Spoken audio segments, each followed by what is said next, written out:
A number of years ago, a man named Joey died of brain cancer. It attacked so quickly and so aggressively that he never got the opportunity to say goodbye to his son, Rowan. Though he had promised to when the cancer began. He said, "I'll be sure to say goodbye before this kills me." But he never did, and that had a major impact on Rowan. 6 years before Joey had died, he had been traveling a lot on work trips. And his son Rowan didn't like that his father was going to be gone so much, so on one particular trip, Joey told his son Rowan that he would send him postcards from every state that he would travel in. And so over the next couple of weeks, Joey ended up sending 4 postcards that came through the mail, and Rowan received them. 8 years later, so 2 years after Joey died, Rowan received 1 more postcard from that trip. On the day before the two-year anniversary of Joey's death, Joey's wife went out to the mailbox, got the mail, and in the mail was a postcard addressed to Rowan. And the postcard said, "Hello from Pennsylvania. I love you and I miss you so much. I can't wait to see you. Love, Daddy." It was a postcard that he had written 8 years earlier. Nobody knows why it took 8 years for the post office to deliver the postcard, but Rowan didn't care. All he cared about was the fact that, in his mind, Daddy finally said goodbye. Just like he said he would. Just like he said he would. That's similar to what the angel told the women who were crying at the tomb on Easter morning. They came to the tomb not expecting to see anything good. And the angel didn't direct them to see anything different. The angel directed them not to what they were seeing with their eyes, but to something that they had heard with their ears, to things that Jesus had said.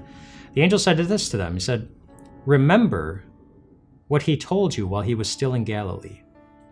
And then the angel reminded them of 3 particular things that Jesus had said to them while he was in Galilee. That Jesus had said that he would be handed over, that he said that he would be crucified, and that he said that he would rise again.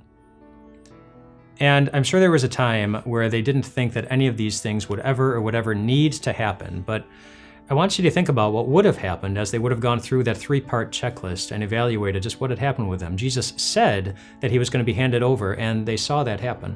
Jesus said that he was going to be crucified, and they saw that happen. Jesus said that he was going to rise again.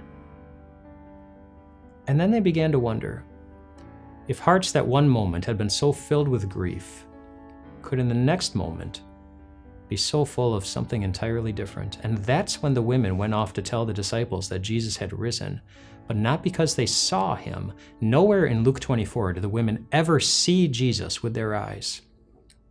What made the difference for them was that the angel reminded them of the promise. The promise is what made the difference. Which promise do you think the angel would remind you of today, if the angel were sitting with you?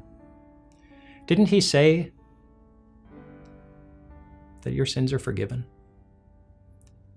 Didn't he say to give all of your burdens to him when you feel weak and heavy laden? Didn't he say that he's with you always to the very end? Didn't he say that in his Father's house are many rooms and he's going there to prepare a place for you? Didn't he say that he searches for you like a good shepherd searches for just one little fragile sheep that's gone missing? Didn't he say that there is nothing in all creation that can separate you from him? Didn't he say to his disciples that they would see him again? He did. And then they did. They saw him again. And one day we will see too. But until that day, the very best thing you can do is open his word and listen. Why can't you be more put together like her? You're such a mess. What kind of man are you? Don't be such a wimp. How can you expect anyone to like you when you're so lame all the time?